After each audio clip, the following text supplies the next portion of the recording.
maray na ano po, mga taga Milaor, kaya po kita nililiki sa pagtawid gutom. Bali, mapahan po kita niya, mapamanihan.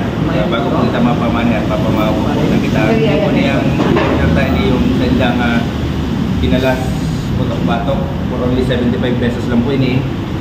May chicharo na po siya, may litong kawali, may sugog na po. Kuya, ano, barato na po ini, kadako lang po laman.